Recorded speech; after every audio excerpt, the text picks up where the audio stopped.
In the 1720s, village life in India was dependent on skilled craftsmen such as the weavers and the carpenters.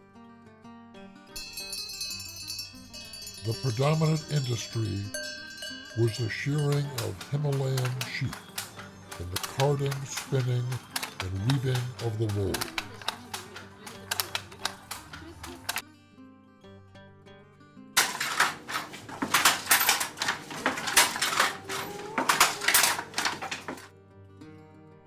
Fine woodworking was reserved for the king.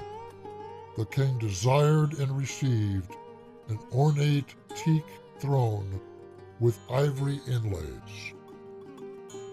For the king, the woodworkers would produce excellent objects of wood embellished with detailed carving, lacquer work, and inlays with relatively primitive tools.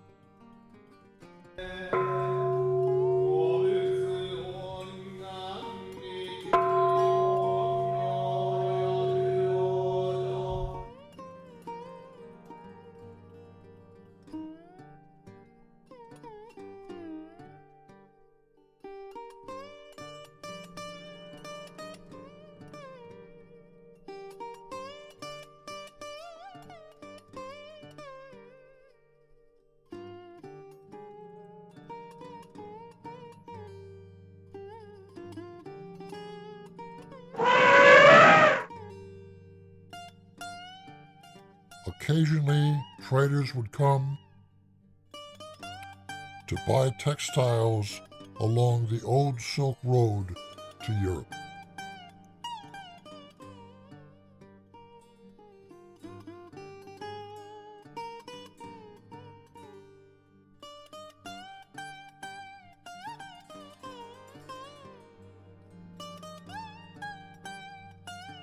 In the village, the traders would spread rumors of war between the distant Mongol kings and the European invaders from the East Indian Company.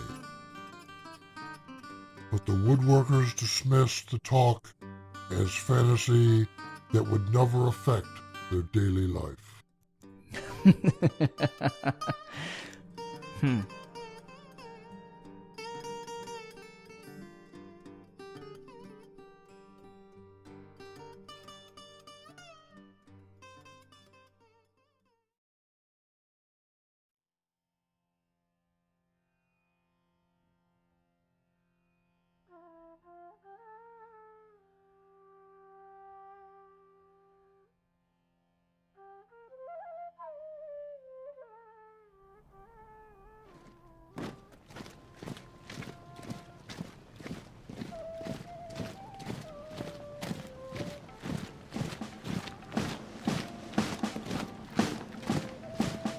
Or by 1838, 800,000 people had died from starvation.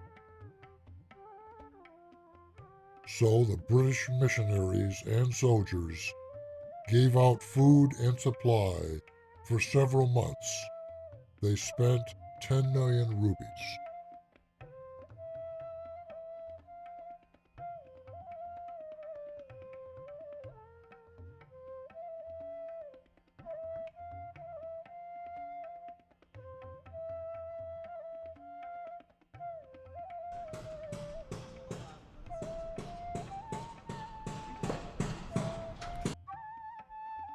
Periodically, from his headquarters in Accra, the lieutenant governor would send out his quarterly instructions. Recall, friends, that we came to assist Indian citizens so they can again send us needed tea, sugar, indigo, and wood to London and Mother England. Our first mission is to open the market for our own textile mills and restrict Indian textiles from being exported to England.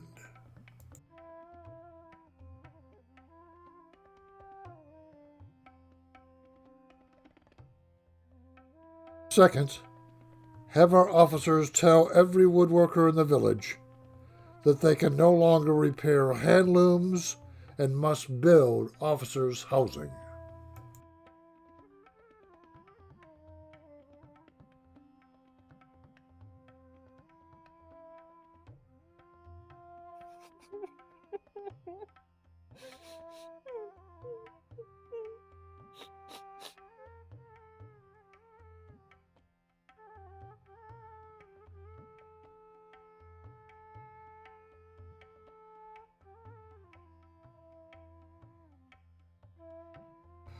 Our second objective must identify crop failures and design irrigation canals where they are needed. We want to cover tea plantations because the Queen wants her tea.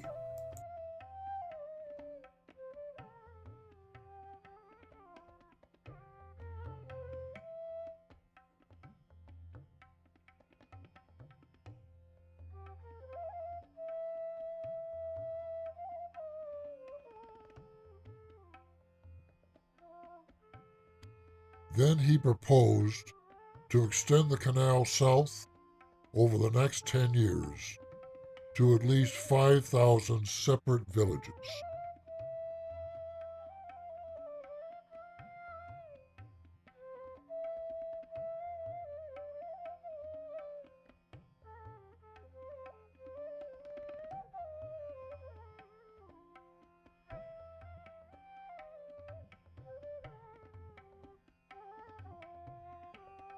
Initially, students were recruited from British officers and European missionaries, and then slowly, oh so slowly, the upper class good Indians from the Brahmin class.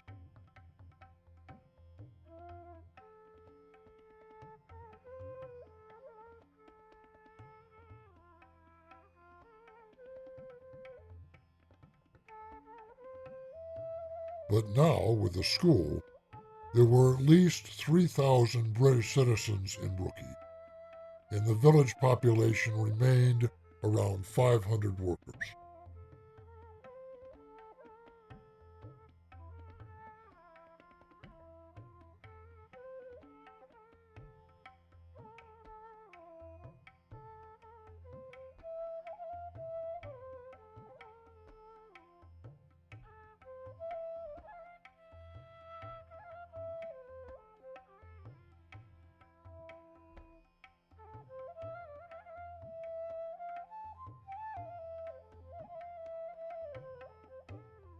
There was no apprenticeship from a master Indian craftsman, which had been the tradition for thousands of years. But now, just a few days, learning to use a saw and then off to the worksite. So, one of the greatest engineering projects moved ahead, with most Indian woodworkers working only for a daily allotment of rice.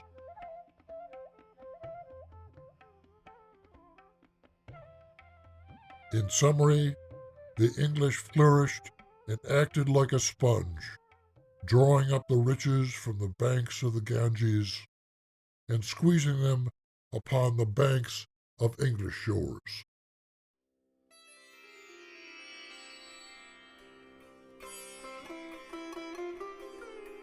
Far away from the British Canal and the British Army,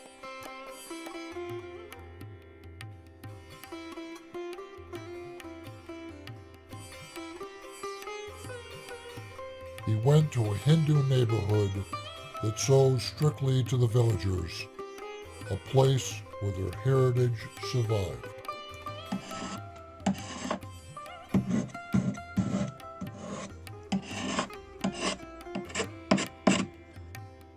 There was a dry goods store that sold black market textiles made by Indian weavers who were hidden far from British troops.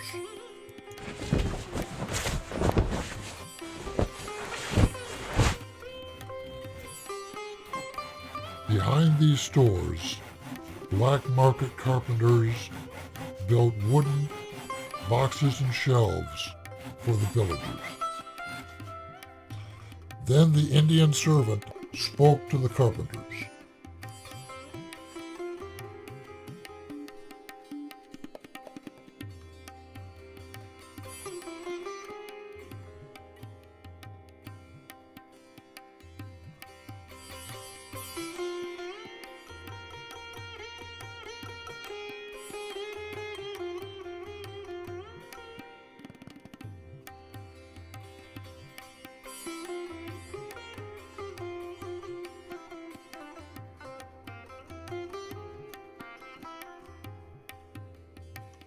Well, my young lieutenant just took his first maneuver.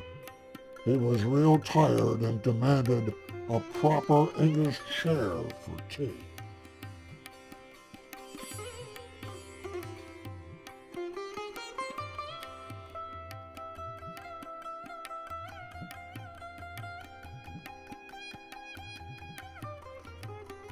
You help me?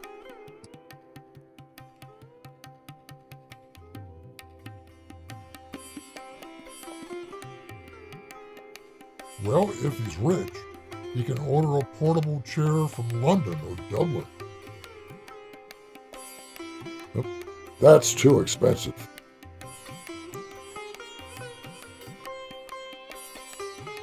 I like how it collapses, but he wants a back to it.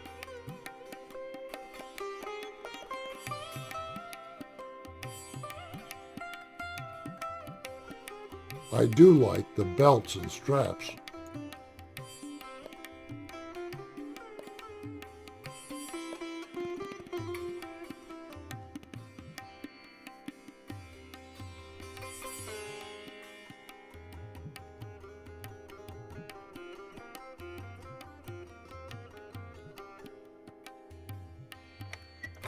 Ahmed, let's create some wooden dolls and then fit them together for the frame. Maybe the textile store can cut and sew some canvas for the seat and the back and slip them onto the dolls. Finally, the tanners can make some belts that will adjust for everyone's body weight and tie everything together. So, in a couple days, with less than 40 hours of labor by any of the craftsmen, the prototype was complete.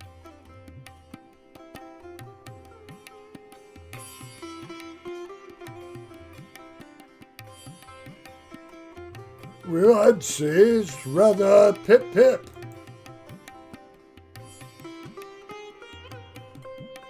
Soon his commanders wanted their copy, and the new product began to be marketed by word of mouth across India.